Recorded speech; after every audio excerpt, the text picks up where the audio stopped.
सेतुपालकं त्वधर्ममार्गनाशकं कर्मपाशमोचकं सुशर्मदायकं विभुं स्वर्णवर्णशेषपाशशोभिताङ्गमण्डलं काशिकापुराधिनाथ कालभैरवं भजे।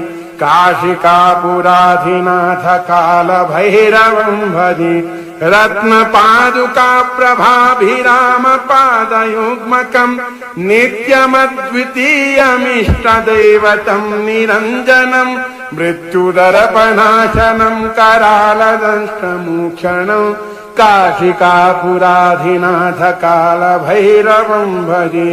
काशिकापुराधिनाथ कालभैरवं भजे। अट्टहास भिन्न पद्मजाण्डकोश संततिं दृष्टपात नष्ट पापजालमुग्र शासन